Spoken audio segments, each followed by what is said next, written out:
Dando continuidade ao nosso evento, eu gostaria de lembrá-los, aqueles que ainda não se inscreveram para receber as nossas newsletters, cantarinobrasileiro.com.br, ipnews.com.br, e vocês se inscrevendo receberão todas as nossas novidades. Nós vamos agora para o segundo painel do dia, que é o poder da inovação para a retenção de clientes em ambientes competitivos. Para mediar o painel, eu convido Orlando Sintra, que é fundador e CEO da BR Angels. Muito bom dia, Orlando, e muito obrigada pela presença. Bom dia, Jaqueline, obrigado você pelo convite, muito bom dia para todos. Eu convido também Lucas Mello, que é CRO e cofundador da Mind Miners. Bom dia. Bom dia. O Luiz Aurélio Sampaio, que é co-CEO da Signify. Luiz, bom dia. Bom dia, obrigado pelo convite. E o Walter Cavalcante, que é cofundador e CEO da Synapse. Walter, bom dia. Bom dia, Jaqueline, obrigado pelo convite. Orlando, o microfone é seu. Muito obrigado, Jaqueline. Pessoal, super bom dia, é um prazer estar aqui com vocês no evento, é um prazer falar de inovação, falar com esse público seleto, né, bancos, telcos, utilities. Eu queria agradecer demais a Jaqueline Carvalho, que fez o convite, né, ela me buscou e falou: Orlando, você não gostaria de falar no evento? Me explicou o que era o evento, eu achei fantástico, e aí surgiu a ideia do painel. E falando de inovação, né, não tem como não falar de startups, e a ideia do painel foi trazer aqui startups que tenham a ver com o segmento, startups que estão se conectando com grandes bancos, grandes empresas de utilities, com grandes telcos e também com seus clientes, né, nesse mundo que hoje está se transformando cada vez mais.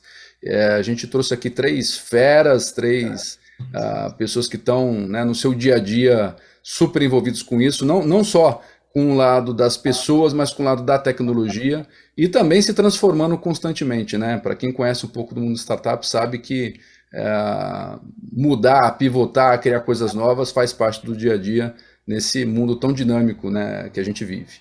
Então, a gente vai procurar aqui fazer um painel super fácil de digerir, tranquilo, trazendo inovação, falando de clientes, falando de retenção, falando de coisas novas. Eu queria começar pedindo para os nossos painelistas aqui se apresentarem. Eu queria começar com o Walter, que é fundador e CEO da Synapse. Walter, se apresenta um pouquinho, fala da Synapse para a gente, depois eu vou passando para os outros aí. A bola está contigo, Walter. Excelente. Bom, primeiro, obrigado pelo convite, Orlando. É um prazer falar com vocês todos. Bancos, utilities, acho que é um mercado gigantesco, né, e que está presente na vida de todos nós. Então, para falar um pouquinho aqui da Synapse para vocês, eu diria que a nossa missão é, primeiro, facilitar o empreendedorismo. Tá? Então, a gente foca em pequenas e médias empresas, que são as que têm as principais dificuldades relacionadas a finanças, né? Aquela que, para emitir uma nota fiscal, já tem ali dúvida em como atender a legislação, como usar sistemas, como usar dados para executar, às vezes, processos tão simples quanto esse. Então, a gente já tem aqui 4 anos de história, a gente se apresenta como uma one-stop shop para produtos de tecnologia e serviços relacionados a finanças. Então, a gente tem, basicamente, um software que conecta dados e busca automatizar processos, e a gente associa esse software com serviços que a gente chama de CFO as a Service, Financeiro as a Service, que são serviços que buscam facilitar tanto o dia a dia do empreendedor quanto a gestão estratégica, né? E aí, porque a gente não faz diretamente, a gente criou também uma espécie de marketplace, em que a gente faz a curadoria de outros serviços, como gestão RPs e outros serviços associados a finanças. Quer dizer, a gente oferece aqui, de fato, uma solução muito completa para pequenas e médias empresas, né? Tudo que o empreendedor precisa relacionado a finanças, ele encontra aqui com a gente. Eu diria que a principal inovação que a gente traz é o fato do empreendedor conseguir, né, encontrar em um lugar só e com um padrão só de informação todos os serviços e tecnologias que ele precisa para uma gestão financeira eficiente. É isso que a Synapse executa aqui. Muito legal, Walter. A gente já volta com você aí. Obrigado pela introdução, obrigado por estar com a gente aqui. Queria agora pedir para o Lucas se apresentar. O Lucas é CRO da Mind Miners e também cofundador da Mind Miners. Amigo de longa data. Lucas, obrigado por estar com a gente aqui. Fala um pouquinho para a gente de você, da Mind Miners, e eu acho que vocês também têm um aspecto muito importante aí quando vocês olham pesquisas sobre retenção, né? A gente vai falar um pouco mais sobre isso, mas um dos aspectos que a gente está olhando aqui também é retenção de clientes. Bola tá contigo, Lucas, vai lá. Bom dia, obrigado pelo convite. A gente começou a empresa lá em 2013 com um sonho de transformar o mercado de pesquisa de marketing para conhecer o consumidor. Hoje somos em 150 miners, 130 clientes de carteira. A gente tem um posicionamento bem enterprise, né? O nosso mercado ainda são apenas as grandes empresas que enxergam o poder da pesquisa de marketing para entender o consumidor. Isso está evoluindo, né? Hoje, em média, as empresas ainda não têm budget para investir em pesquisa, então o nosso posicionamento ainda é muito enterprise, mas a ideia é que, conforme o mercado vai amadurecendo, a gente vai democratizando e viabilizando pesquisa de marketing. Para fazer isso possível, né? Pesquisa demora, custa caro, e não tem flexibilidade para conhecer o consumidor de cada empresa. E o que a gente fez, né, por meio de tecnologia? De um lado, a gente tem um aplicativo chamado MiSims, onde tem 7 milhões de brasileiros, que responde pesquisas, junta pontos e converte em prêmios. Então, a gente está na mão do consumidor brasileiro. E do outro, a marca Mind Miners, que é a empresa de pesquisa que vende aí para o Itaú, Ambev, Vivo, Nestlé, e por aí vai, fazendo com que seja gostosa a experiência de fazer pesquisa para conhecer o consumidor. O que deu muita sorte, né? Todo empreendedor precisa de um pouco de sorte. Hoje o consumidor ele tem todo o poder do mundo, até mesmo para demitir um CEO. Antes não era assim, né? Quando a gente começou a empresa, o consumidor não tinha essa voz. E hoje, cada vez mais, as empresas que não colocarem o consumidor no centro das decisões vai perder mercado, vai perder market share. Obrigado, Lucas. Obrigado pela explicação, pela sua introdução. Queria agora chamar, né, por último, mas não menos importante, o Luiz, que é cofundador e CEO da Signify. A Signify que trabalha muito aí do lado de risco, fraude, segurança, olhando aí grandes empresas, utilities, bancos e telcos. Luiz, fala um pouquinho para a gente aí de você e da Signify, por favor. Obrigado, Orlando. Obrigado, Orlando e o evento pelo convite. Então, realmente, que nem você falou, todo esse tema do fórum, banco, telcos, utilities e o tema do painel aí tem muito a ver com o que a gente faz.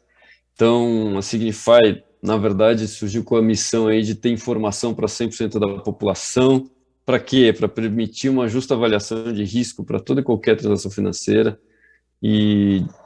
Ou seja, a gente tem no nosso Brasil uma grande necessidade disso, porque tem muita gente que não tem informações dos canais tradicionais, né? Então, birôs de crédito, informações bancárias e tudo mais. Então, para a gente conseguir ter informação para 100% da população, você precisa ter canais alternativos de informação.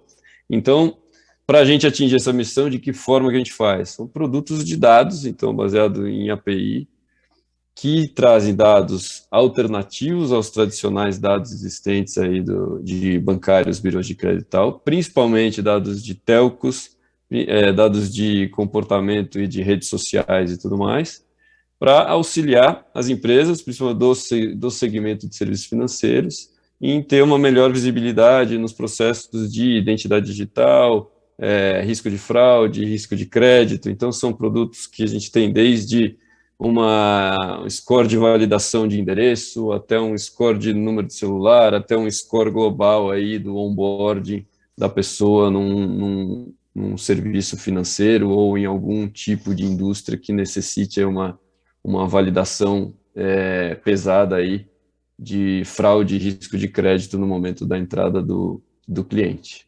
Então, basicamente é isso que nós oferecemos. Obrigado, Luiz. Muito obrigado. Bom, pessoal, o tema do painel é o poder da inovação e como reter cliente, como reter o consumidor, né, em ambientes de alta competitividade.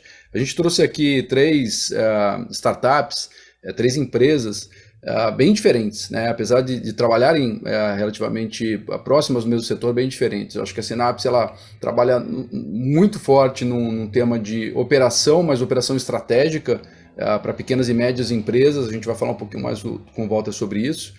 MindMiners pega um espectro muito amplo aí de pesquisas, de entendimento de um público maior e massivo, né, para vários setores. E a Signify no aspecto de segurança muito forte, né, de trazer a segurança. Eu queria voltar para o Walter agora e queria pedir para ele falar sobre esse aspecto da inovação, né, o que a Synapse traz de inovação para o setor, e também, se eu sou um banco, se eu sou uma grande telco, se eu sou um grande cliente, né, uma grande empresa, perdão, como que eu posso me relacionar com a Synapse? Tem alguma maneira, né? Eu teria algum ângulo para ser parceiro da Synapse de alguma forma ou não, né? Porque eu vejo que a Synapse está ali nas pequenas e médias, olhando as pequenas e médias empresas como clientes. Mas eu também vejo aí uma sinergia brutal, Walter, você me corrija se eu estiver errado, da Synapse com as grandes empresas, né? Afinal, vocês prestam um serviço aí de CFO as a Service, entre outros. Fala um pouquinho para a gente, Walter, por favor. Eu entendo que, assim, as grandes empresas têm que se relacionar com as pequenas, que pode ser um mundo, às vezes, muito complicado, né? Assim, acho que o pulo do gato aqui na Synapse é que a gente traduz modelos de dados. Isso permite que a gente agregue dados de informações de fontes muito diferentes, né? Então, eu consigo agregar dados de RP, de fontes de pagamento, de banco, enfim, uma série de fontes, né? Isso gera para a gente uma capacidade de agregar essa informação e gerar inteligência. E essa inteligência pode ser muito valiosa para grandes empresas que tentam se relacionar com esse mundo das pequenas e médias. São, pelos nossos estudos aqui, mais de 600 mil empresas que têm entre 50 e 500 funcionários no Brasil. Quer dizer, é aí que está uma grande massa de receita, de geração de emprego, tem muito volume de negócio para, enfim, diversos grandes players do mercado. Então, a gente entende que entender essas empresas, né, com o volume de receita, onde elas gastam, de onde vem o dinheiro delas e para onde vai, basicamente. Eu acho que essa é uma resposta que a gente consegue dar, lógico, com dados agregados, respeitando privacidade dos negócios que a gente atende, né? A gente sabe o quão é importante o tema da confidencialidade quando a gente está falando de dados de negócios, né? Então, eu entendo que, primeiro, né, a gente tem essa capacidade de gerar informação, né? E aí eu entendo que gerar informação é obrigatório, não só para o empreendedor gerir o próprio negócio, tomar as melhores decisões, executar os melhores processos financeiros, mas também para, como você colocou, Orlando, grandes empresas que querem entender com profundidade como esses empreendedores se comportam. Obrigado, Walter. Eu trabalhei durante muito tempo como executivo em grandes empresas, né? E uma das coisas que a grande empresa tem é muita musculatura financeira, uma base muito grande de clientes. Por outro lado, ela tem muitas vezes dificuldade de ser ágil, o que é normal, né? É difícil você ser grande e ser ágil. Então essa intersecção da grande empresa conseguir trabalhar com as startups, né, e a gente vê muito isso hoje através dos corporate ventures que as grandes empresas criam, eu acho que ela é fundamental. E aí eu vejo empresas como vocês, startups como vocês aqui, que podem eventualmente, né, oferecer isso para as grandes empresas, ou seja, um braço de inovação muitas vezes, através de parcerias aí, e, por que não, né, compartilhando serviços, compartilhando até bases de clientes, buscando aí ganha-ganha. Vejo muita sinergia nisso e nesse mercado novo acho que está claro para todo mundo aí que pode até ser uma fonte de receita diferenciada. Lucas, queria agora te perguntar sobre a MindMiners, quando a gente fala no aspecto principalmente de retenção, né, que é um dos aspectos do painel aqui, se eu sou um grande banco, uma utility, uma telco, e olho minha base de clientes, retenção é sempre um problema, né? Eu como cliente, por exemplo, de empresas de telecom, eu estou sempre ali olhando os preços, o que uma me oferece, o que outra me oferece, tem sempre ali alguém me ligando, tentando falar, olha, Orlando, eu tenho uma oferta melhor, vem para cá, né? E se eu ouço essa oferta e vou para outra empresa de telco, pronto, é um churn que acontece, é um cliente que eles não conseguiram reter, né? Como que a MindMiners, através desse mundo das pesquisas, né, dos dados, dos insights. Como que vocês trabalham isso, esse tema da retenção, né? Dá para se prever, dá para se fazer uma retenção antecipada, dá para eu olhar para frente e falar, puxa vida, né, esses meus clientes aqui de repente estão desassistidos, eu posso fazer alguma coisa aqui para que eu retenha e não tenha esses clientes aqui, né, de repente abertos a nem ouvirem uma oferta de mercado. Como é que vocês estão vendo isso? E também se você puder dar uma pitada adicional, né? Durante a pandemia, isso teve uma mudança ou não nesse comportamento, né? Essa retenção foi um aspecto mais complicado ou menos complicado durante a pandemia? Comenta para a gente um pouquinho aí, Lucas, por favor. Muito bom. Dentro do mundo de pesquisa, a gente tem dois mundos, dois lados. Os dados secundários, né, que é passado, e os dados primários, que é o que está acontecendo agora para a tendência. A MindMiners está alocada no dado primário, para a tendência, né? E não do lado secundário de você cruzar dados e buscar insights. Nesse mundo aqui de tendência, de futuro, a gente tem que entender que o ser humano, por natureza, a gente muda, né? Não é à toa que economia é uma matéria de humanas, que tenta, por números, traduzir o comportamento humano, mas a gente tem que fazer paz que nós mudamos, do nada, né? Do nada a gente vai consumir catuaba. Quem imaginou, né, que jovens na Faria Lima, aqui em São Paulo, estariam consumindo catuaba? Então, a MindMiners está aqui para descobrir essas mudanças que acontecem do nada, não dá para prever. Se quiser prever, olhando só para o passado, não vai conseguir, vai ficar sempre errando. Então, a MindMiners agrega valor nessas grandes empresas de entender, agora o consumidor não quer mais, por exemplo, falar de aquela família margarina tradicional. Hoje é um tiro no pé se você buscar agregar valor no seu consumidor falando da tal família margarina perfeita com golden do lado. Isso é um insight, é uma tendência. Então a gente leva isso para as grandes empresas e muda o mindset. De falar assim, você não pode mais se comunicar com o seu cliente dessa forma. Na pandemia, o que foi legal? Né? Que aconteceu assim uma virada até para o nosso negócio, porque todo profissional de estratégia, de planejamento, de marketing, na pandemia, ele vestiu a sandália da humildade e entendeu assim, não sei mais quem é meu consumidor, não sei mais o que vai acontecer, não sei mais o que eles querem. Então, eu preciso agora investir, estudar, fazer pesquisa, me envolver para reconectar com esse consumidor, porque estava todo mundo preparado para fazer qualquer mudança, até mesmo cancelar tudo ou não, novos hábitos, né? Cerveja bombando, consumo de casa, etc. Então, o que foi legal na pandemia é que para todo mundo entendeu, não sei mais nada como fazer dinheiro, como achar meus canais de crescimento, de reduzir churn, de reconectar com esse consumidor. E aí a pauta do Customer Centric, e não é só com a MindMiners, tem centenas de soluções para entender o consumidor, ela veio à tona. Mas muito porque a consciência do profissional veio da humildade. E não porque sempre fiz isso, é assim que eu ganho o share do meu concorrente. Não, agora mudou. A pandemia foi muito forte para todas as grandes indústrias. E aí a pesquisa ela vem para você entender o que está mudando. Qual que é o novo hábito das pessoas? Aqui eu trabalho com informações muito confidenciais, então não posso dar muitos detalhes, né? Mas teve, por exemplo, mudanças de consumo, isso aqui não é um case de cliente, é uma pesquisa nossa proprietária, que entende, por exemplo, que na pandemia, olha que incrível, do nada, homens estavam tomando Yakult, pessoas 30 a mais consumindo Yakult, Tang também, porque na pandemia, todo mundo ali no caos volta em coisas nostálgicas de quando a gente era criança. Né? A gente deixa de olhar para o futuro, na esperança de provisionar dinheiro, e quer consumir para lembrar de uma coisa nostálgica.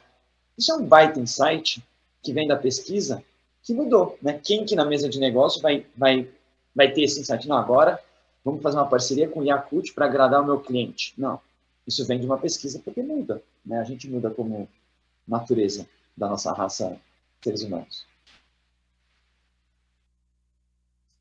Muito bom, Lucas. Você me lembrou uma coisa agora que é, minha filha vive me ameaçando, ela fala, papai, um dia eu vou contar para todo mundo que você come chambinho, né? E são coisas que a pandemia trouxe mesmo, né? Que você fica mais dentro de casa e você acaba mudando alguns hábitos. é, e essas coisas você não conta, né? Assim, em público, como eu estou contando agora, eu não tenho vergonha nenhuma de falar isso, aliás, eu tenho orgulho. Você não conta em público, mas você coloca numa enquete muitas vezes, né? Se você recebe ali uma pesquisa, você vai lá e responde, porque é anônimo, né? Então não tem problema. Para quem teria vergonha de contar isso, né? Mas você me fez lembrar, ela vive me ameaçando. Ela fala, eu vou contar para todo mundo. Mas E Orlando, olha que legal isso, porque o churn, ele é sobre experiência, né? Se a gente aprende a gerar experiência, humanizar essa relação marca-consumidor, não dá churn. Então, imagina uma marca conectando com essa brincadeirinha com a sua filha. Você ama essa marca para sempre, né? Você fica fiel. Né? A gente tem que entender assim, o churn. O churn, quando dá, já ficou frio, né? faz todo sentido. E o aspecto da retenção é uma outra coisa, né, que acontece demais, né? Eu costumo sempre falar isso.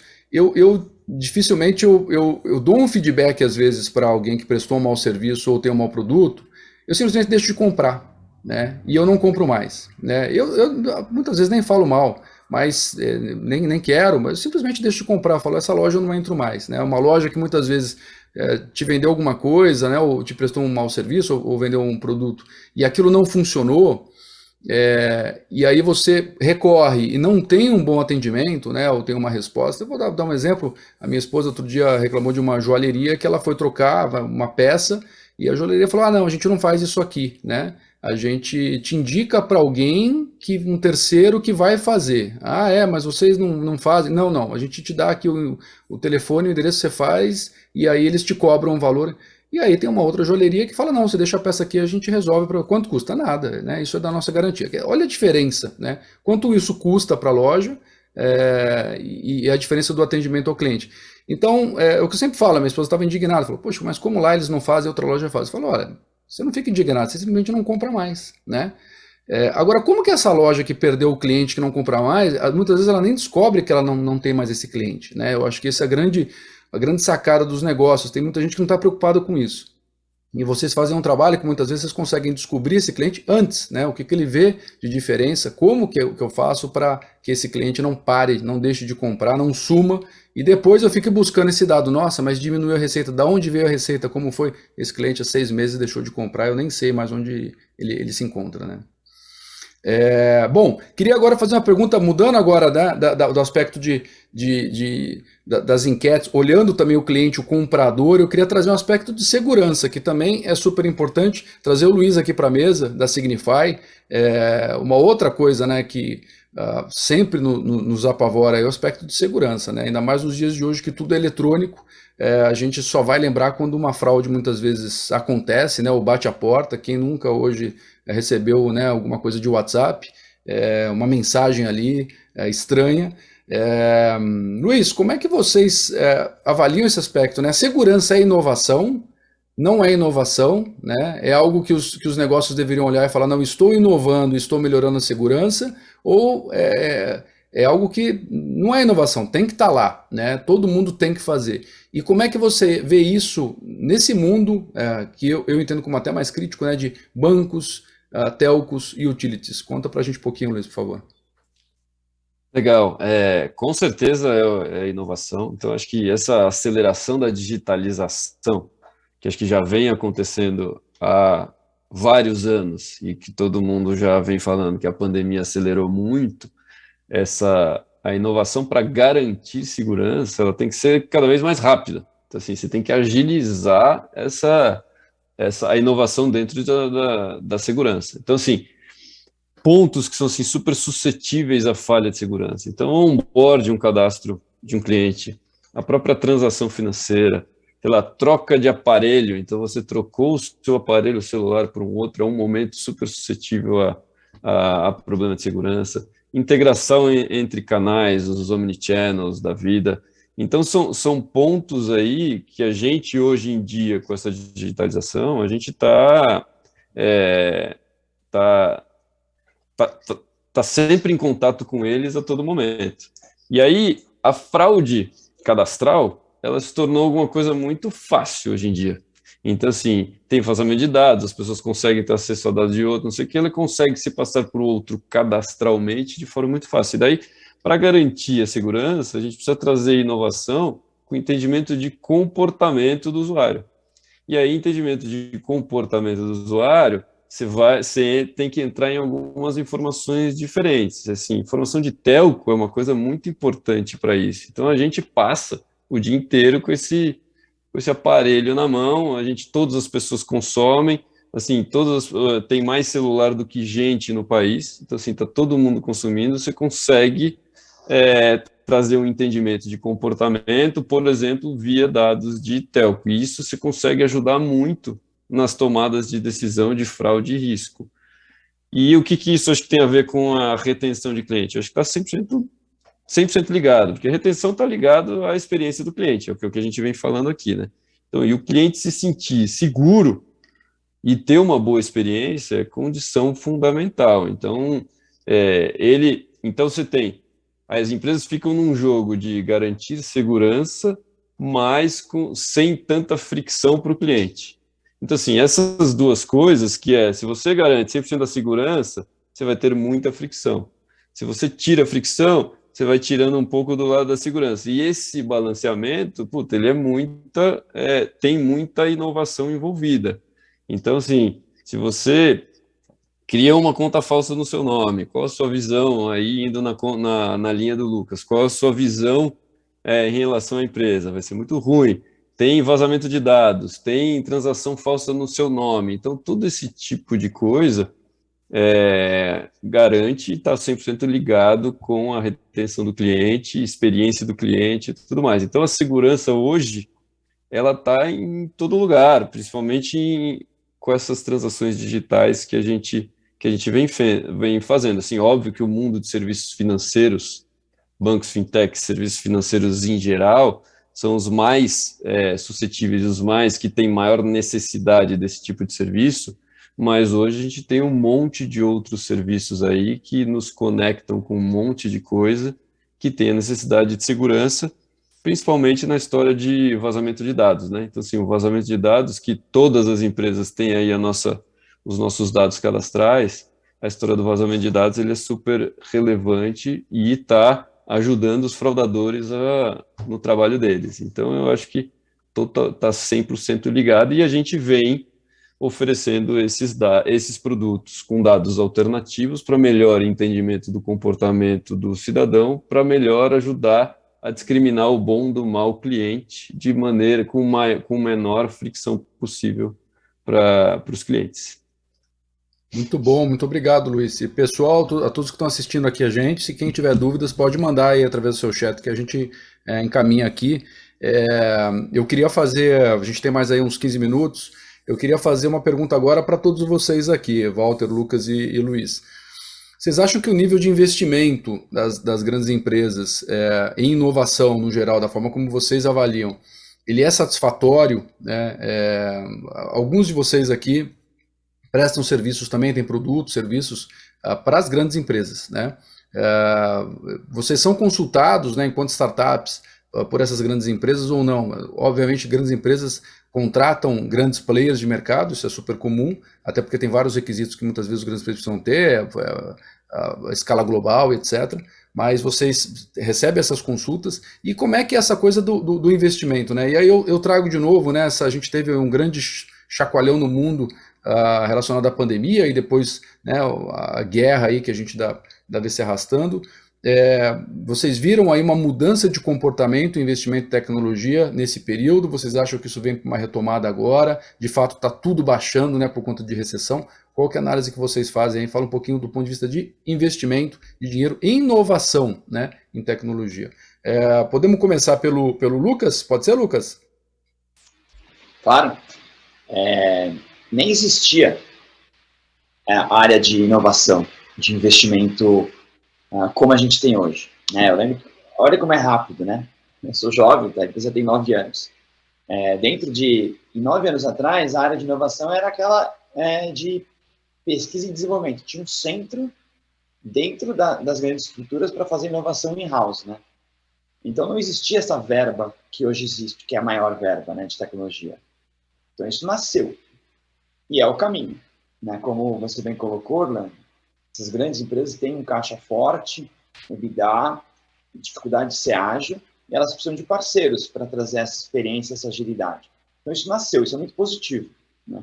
Agora, como ter ROI aqui, esse rouba-monte, né, para realmente ser uma coisa que não seja bonita no LinkedIn, mas para mudar ponteiro na companhia, puxa, isso é um mega desafio, me colocando no lugar de vocês. Né?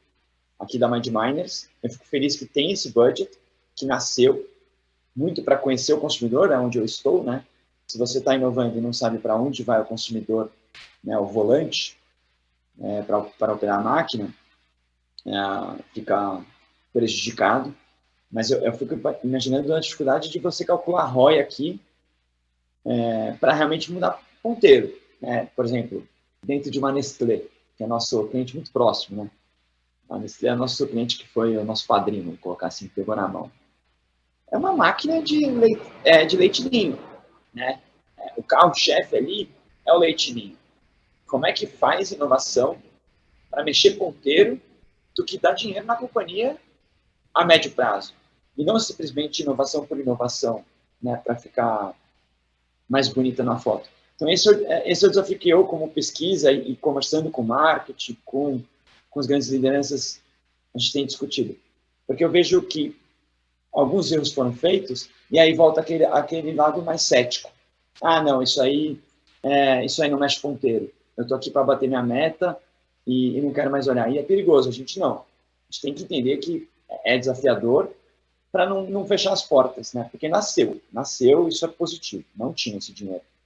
Agora, a gente tem que tomar muito cuidado para não fazer algo só para fechar a venda, porque senão a gente destrói esse mercado, né? Entre nós todos aqui. Porque tem que ser para mexer ponteiro para o negócio, e não simplesmente por uma foto no LinkedIn.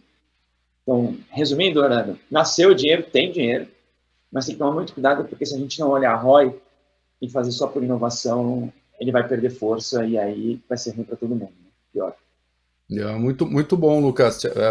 Ótima visão o retorno é tudo, né? A gente tem falado muito de retorno, o retorno é tudo aquilo que você falou. Acho que o dinheiro foi criado, sim, e às vezes o retorno ele passa também por mostrar, né? Às vezes esse retorno ele existe, ele está lá, mas você precisa mostrar de onde vem esse retorno. Então, novamente eu trabalhei em grandes empresas, às vezes há uma dificuldade grande, você fala assim, não, tem um retorno, tá aqui. E o retorno não é só o dinheiro que entra, né? Não é só a receita que entra, às vezes tem um retorno de imagem, tem um retorno de retenção de clientes, que você, fazendo alguns cálculos, você consegue trazer isso para números também, mas não é um cálculo simples, né? Então, a empresa precisa também entender um pouquinho, olhar um pouquinho além do quarter, né? Além do trimestre, além do resultado trimestral, para poder capturar esses retornos. Obrigado. Eu queria trazer o Luiz para a conversa também, para ele para ele contribuir, né? E depois a gente chama o Walter, sobre esse tema dos investimentos em inovação, um pouquinho aí sobre esse período da pandemia. Como é que você viu, Luiz, e como é que você vê se as grandes empresas estão investindo o suficiente em inovação, se deveriam investir mais ou não? Como é que é a sua leitura aí do momento, Luiz? Obrigado, Orlando. Na verdade, eu vejo que esse investimento ele vem mudando muito, como colocado pelo Lucas, mas eu acho que não somente em tecnologia ou ferramenta.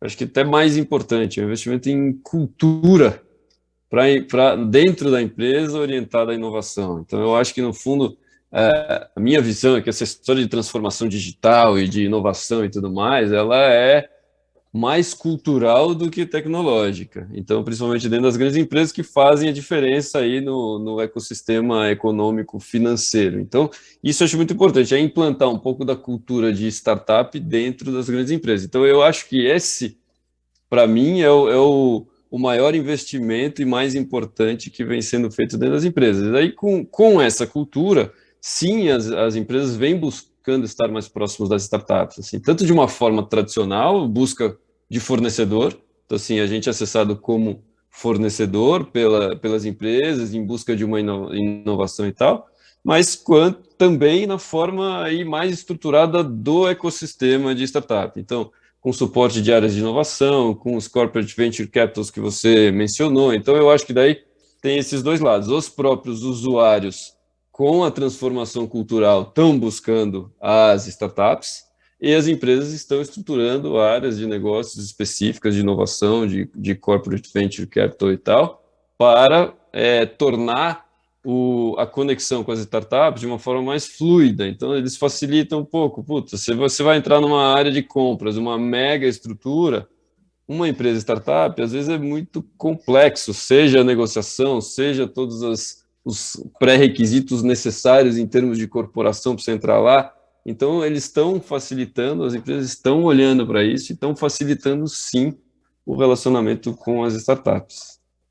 Obrigado, Luiz. Muito bom, excelente análise. Queria chamar o Walter, pedir para o Walter também comentar sobre esse aspecto do investimento. E a gente está entrando nos 5 minutos finais aqui. Queria, Walter, já pedir para você também fazer daí suas considerações finais. Depois eu passo aí para o Luiz e para o Lucas. Passou rápido demais, né? O painel aí passou voando. Vai lá, Walter, está contigo. Conversa boa dura pouco, né, Orlando? É isso aí. Cara, eu vejo um ponto que o Luiz trouxe aí, especialmente, cara, essa coisa do Corporate Venture Capital, né?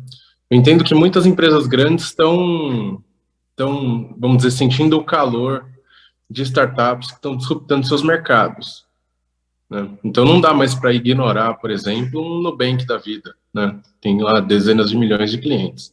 Então, cara, muitas empresas estão se mexendo. A gente se relaciona e conversa muito com executivos, especialmente vinculados a Corporate Venture Capital, né, porque a gente atende muitas empresas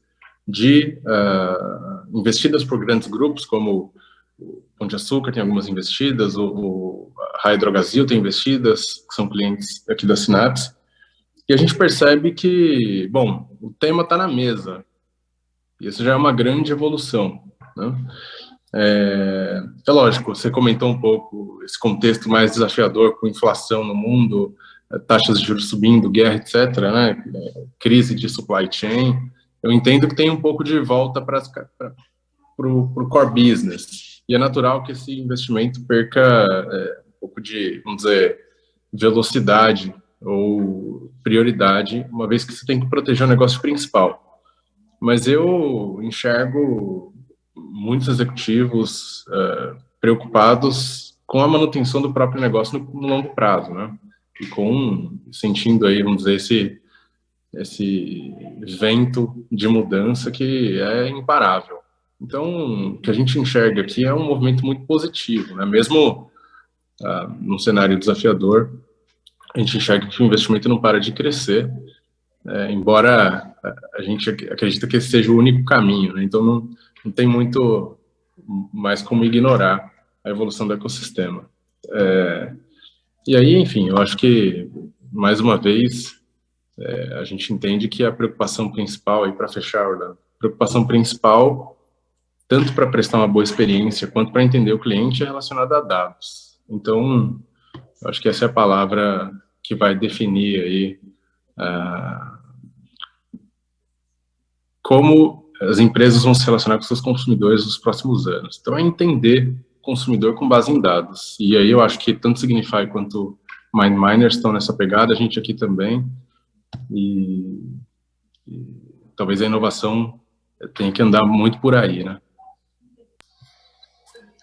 Muito bom, obrigado, Walter, mais uma vez aí pela sua participação, excelente. Queria pedir para o Luiz agora fazer as considerações finais e depois a gente passa para o Lucas. Vai lá, Luiz.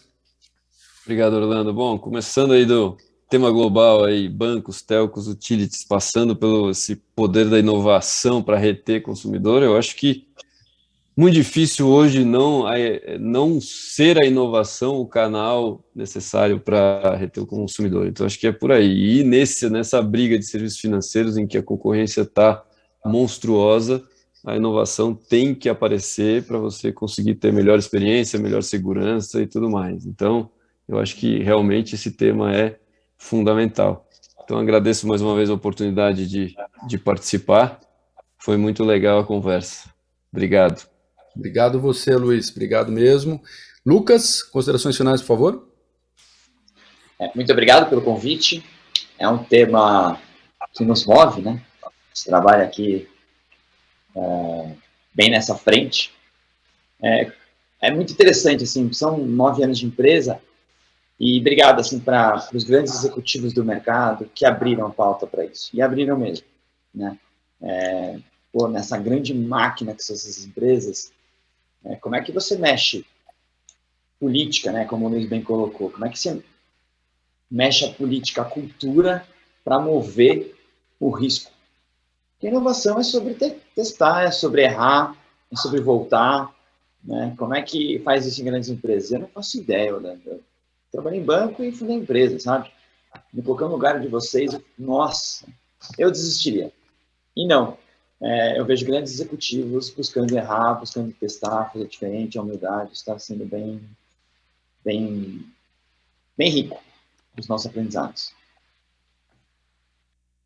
Obrigado, Lucas. Pessoal, queria agradecer demais você que acompanhou a gente aqui. De novo, agradecer, Jaqueline, pelo convite, a todos os patrocinadores do evento maravilhoso aqui. Desejar a todos ainda um bom final de tarde, né? Um bom dia, um bom final de tarde. E espero que vocês tenham gostado, né? A gente falou bastante de inovação aqui. É um cenário desafiador que vem pela frente, mas com certeza com muita oportunidade. E uma certeza a gente tem, né? Clientes, inovação, precisar reter os clientes, gerar receita em cima deles, isso vai sempre permanecer em maior ou menor grau. E sem sombra de dúvida, a gente ouviu aqui 3 empreendedores, especialistas, grandes startups aí que estão respirando isso todo dia. Obrigado a todos. Jaqueline está de volta contigo aí. Obrigada, Orlando. Obrigada, rapazes. Com certeza foi uma conversa muito boa aí. Conversa boa passa rápido, né? Infelizmente. Eu prometo mandar para vocês todas as questões que eventualmente surgirem. A nossa audiência deve encaminhar para o staff e aí a gente encaminha para vocês. Muito obrigada e excelente dia para vocês.